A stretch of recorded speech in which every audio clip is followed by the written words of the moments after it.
пропагандой ненависти к нерусским. Сейчас она усиливается. Посмотрите, прошел марш буквально вот недавно в Москве, по-моему, и собрал он сколько? 100 тысяч.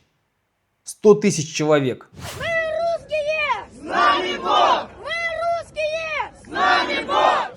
Подобные крестные ходы происходили только с таким количеством происходили только при Российской империи, когда вот эти были черносотенцы. Это огромная сила, которая уже не подконтрольна властям в Кремле.